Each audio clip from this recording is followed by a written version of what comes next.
মমতা বন্দ্যোপাধ্যায় বারবার মিথ্যা কথা বলেছেন। হ্যাঁ বলছি মিথ্যা কথা বলেছেন। কেন?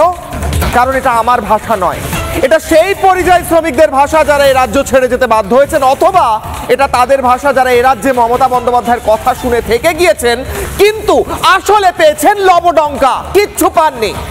ভাতার ভাওতা দিয়ে এ রাজ্যের মানুষকে আর কতদিন বোকা বানাবেন মুখ্যমন্ত্রী মমতা বন্দ্যোপাধ্যায়? পোস্ট করেছেন বিজেপি বিধায়ক মালতী রাভা রায়।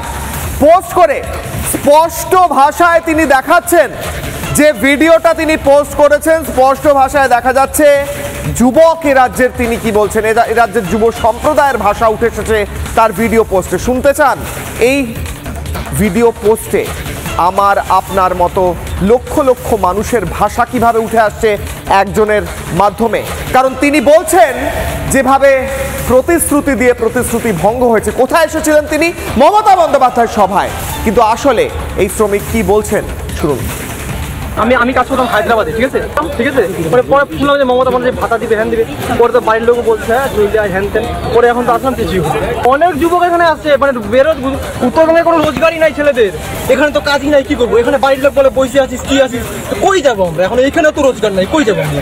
কিছুই তো নাই এখানে। তো এই অবস্থা আমার না, উত্তরবঙ্গের অনেক আমার বয়সী যুবক আছে না, বেরোজগার, ওদের প্রবলেম এটা, কোনো কিছু নাই, খালি এটাই হবে, আর কিছু। তোমার কোথা থেকে এসছো তুমি? আমার বাড়ি মাদারিহাট।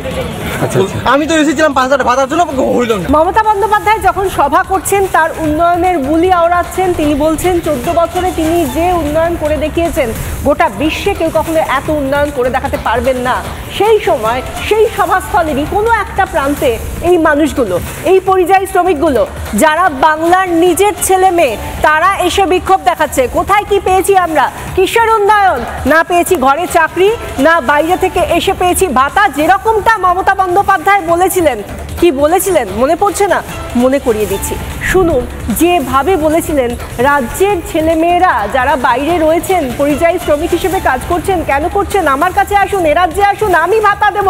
পাননি কেউ। দেখুন সেই শ্রমশ্রী নামক মিথ্যাচারের পর্দাফাঁস কিভাবে হচ্ছে। কি বলেছিলেন মুখ্যমন্ত্রী?